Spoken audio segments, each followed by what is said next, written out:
Bureaucrats के 100 धंधे 100 काम अटके रहते हैं, वो बड़े सयाने होते हैं, वो मुलायम सिंह से भी नहीं बिगाड़ते, कल्याण सिंह से भी नहीं बिगाड़ते, नावेद से भी नहीं बिगाड़ते, हम जानते हैं सबको। क्या नाम लेने में क्या रखा, छोड़ो जाने दो, बुराई करा दोगे। नपेंद्र मिश्रा क्या कहे मैं उस पर कभी भरोसा नहीं कर सकता। मुलायम सिंह जो कहेंगे मैं उस पर भरोसा करूंगा, नपेंद्र पर क्यों करूं। मुलायम सिंह ने माइक पर गला खकार के कहा हमने गोली चलाई तुम्हारे लिए, बात खत्म हो गई। क्या नपेंद्र और क्या महेंद्र और क्या गुड्डू और क्या पप्पू, क्या सुल्तान और क्या रहमान, सारी बातें बेकार हो गई। जब मुखिया ने कह दिया कि हमने चलवाई, बात खत्म हो गई। कल्याण सिंह ने जैसे कहा था गोली मैंने मना की थी, वैसे ही उनको सच माना मैंने, और वैसे ही मुलायम सिंह ने कहा हमने चलवाई, मुलायम सिंह को सच माना। बीच के लोग मेरे लिए मैटर नहीं करते भैया ना। मैं नपेंद्र मिश्रा समय क्यों खराब करूं ना जी ना। और जो लोग राजपाट का तरीका जानते हैं वो नपेंद्र मिश्रा की बात पे हंसेंगे और अखिलेश जी की बात पर भी हंसेंगे। क्या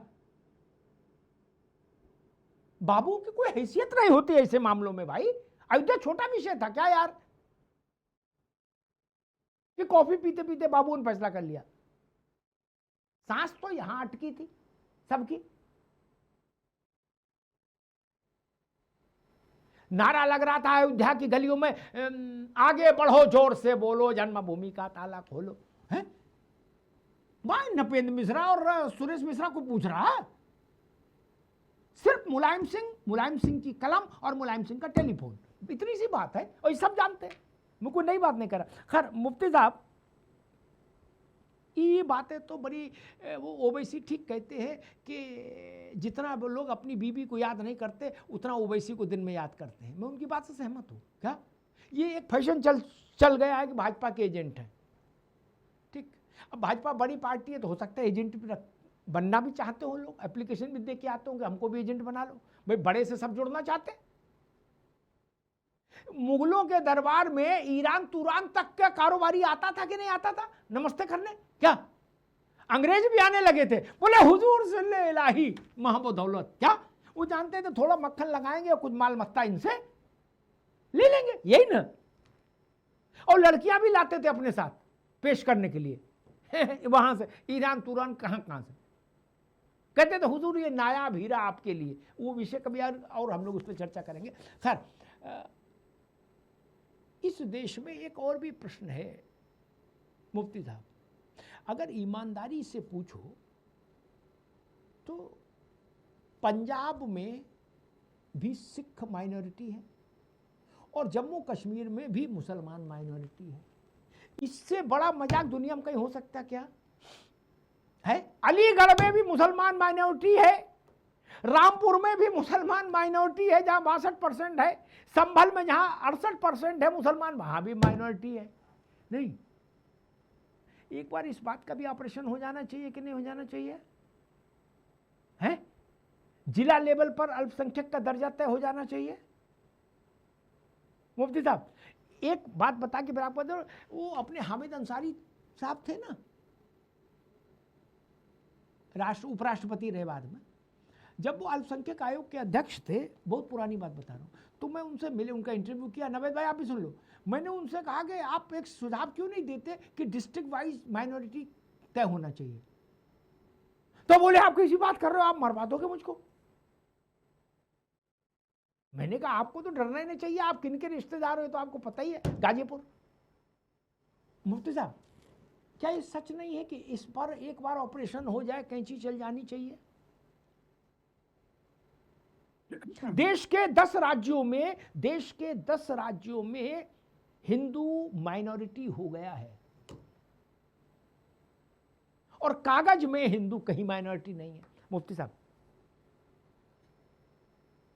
देखिए यति चेतनानंद जी ने एक बहुत बड़ी बात बोली है कि असदुद्दीन अवैसी ये करते हैं वो करते हैं। तो मैं कहता हूं कि असदुद्दीन अवैसी पर कार्रवाई क्यों नहीं। अमित शाह हाथ जोड़ करके, ओम बिरला हाथ जोड़ के कहे कि Z+ सिक्योरिटी ले लिए मेरे माई बाप, तो ये चेतना यतिनंद जी क्यों असदुद्दीन अवैसी को Z+ की सिक्योरिटी दी गई। रहा सवाल आप जो कह रहे हैं कि डेमोग्राफ चेंज हो रहा, तो जिम्मेदारी किसकी है। अगर कहीं हिंदू किसी एरिया में कम हो रहा है तो हिंदू को वहां ले जाकर के क्यों नहीं बसाया गया? कश्मीर में हिंदुओं का पलायन हुआ, वहां से 10 साल 11 साल से मोदी सरकार है, कितने ही पंडितों को ले जाकर के बसाया। देखिए, भाषणबाजी के लिए, बयानबाजी के लिए अच्छी बात है। आपसे एक मैंने वैलिड सवाल जी। किया, आप घुमा फिरा करके जवाब नहीं दिए। निपेंद्र मिश्रा छोड़िए, हाँ, पद्मा भूषण अवार्ड एवं मुलायम सिंह को किसने दिया? गोली चलाने भाजपा ने। वाला, हाँ, राम भक्तों को मारने वाले को मुलायम सिंह को क्यों दिया गया? एक बात। दूसरी बात क्या है, लिब्रान कमीशन बना, 17 साल तक रहा, 8 करोड़ रुपया खर्चा हुआ। लिब्रान कमीशन की रिपोर्ट का क्या हुआ? रायबरेली कोर्ट में सीबीआई ने किसी मुकदमा दायर किया, सारे के सारे बरी हो गए। एक धक्का और दो, बाबरी मस्जिद तोड़ दो, जी। एडवाणी के कंधे पर, एडवाणी जी के कंधे पर कौन उछल रहा था? तो किसके साथ न्याय हुआ, किसके साथ न्याय नहीं हुआ? मैं कहता हूं कि आप कह रहे हैं कि कयामत तक, बिल्कुल कयामत तक बाबरी मस्जिद का जिक्र रहेगा सुप्रीम कोर्ट के वर्डिक्ट में। हम नहीं रहे, आप नहीं रहे, आने वाली नस्लों को भी मालूम होगा कि ये फैसला कैसे किया गया और किस तरह से किया गया, ये सबको मालूम है। एक बात और मैं बताना चाहता हूं कि जब बाबरी मस्जिद का चैप्टर क्लोज हो गया, क्यों कुरेदा जा रहा है, किस लिए कुरेदा जा रहा है? अगर ममता बनर्जी जिम्मेदार है तो भाजपा सरकार भी जिम्मेदार है। भाजपा तो चाहती है कि पोलराइज होता रहे।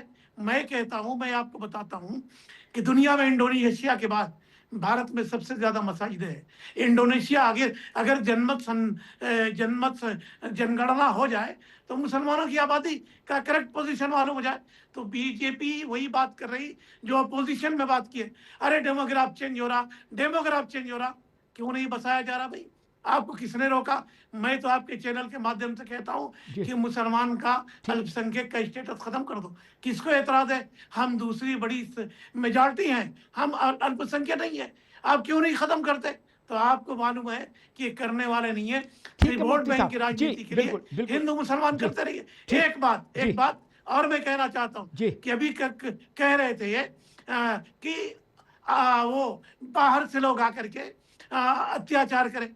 मैं कहता हूं कि चोल राजाओं ने कितनी मंदिर गिराई, बोध गया, बोध बिहार को जी। किसने मिटाया, राजा हर्ष ने कितनी मंदिरें तोड़ी। जी। इन जी। सब पर चर्चा करने की जरूरत है। मुगल लुटेरे थे, मुगल लूटने आए थे, बाबर लौंडे बाज था, ये भी मैं आपके चैनल पे कहता हूं। बाबर की मां मंगोली थी, बाबर से मुसलमानों का कोई रिश्ता नहीं, ना हम बाहर से आए थे, यहीं कहे, यहीं मरेंगे, ठीक है। यहीं ठीक मिटेंगे है मुफ्ती और साहब। अपने ठीक। देश में दफन होंगे। ठीक है मुफ्ती हमें साहब। बाबर से ठीक। जोड़ने की जरूरत नहीं मुफ्ती है। साहब जज्बाती हो गए, मैं उनके जज्बात की कदर करता हूँ, और उन्होंने जो बात अंत में कही वही सबसे महत्वपूर्ण है। इस देश के मुसलमान का बाबर से कोई रिश्ता नहीं होना चाहिए, हो भी नहीं सकता, होना भी नहीं चाहिए। बाबर मंजूर नहीं है, बाकी सब मंजूर। बाबर, हुमायूं, जहांगीर मंजूर नहीं होंगे। कल बिन कासिम के नाम पर मस्जिद बनाओगे, नादिर शाह के नाम पर मस्जिद बनाओगे, खिलजी के नाम पर मस्जिद बनाओगे, बोले हमारे चचा जात भाई थे, ये नहीं चलेगा। हिंदी में समझना पड़ेगा, ये नहीं स्वीकार्य होगा देश को। हो गया जब तक होना था, वक्त वो बदलता है, ये बदला हुआ वक्त है। एक नहीं, 10 नहीं, 100 मस्जिद बनाओ, कोई ऐतराज नहीं। लेकिन कल कोई हुमायूं कबीर जैसा सिरफरा आ जाए और कहे हम नादिर शाह के नाम पर मस्जिद बनाएंगे, और मौलानाओं के मुंह में दही जम जाए, तो हमको तो बोलना पड़ेगा ना मुफ्ती साहब। हम नादिर शाह कत्ले गाम का सबसे बड़ा दरिंदा, उसके नाम पर मस्जिद मंजूर कर लेंगे हिंदुस्तान में क्या? हमसे कहा जाएगा कि अरे क्यों भाई, मस्जिद बनाने की छूट है और नाम रखने की भी छूट है। ऐसी छूट नहीं है।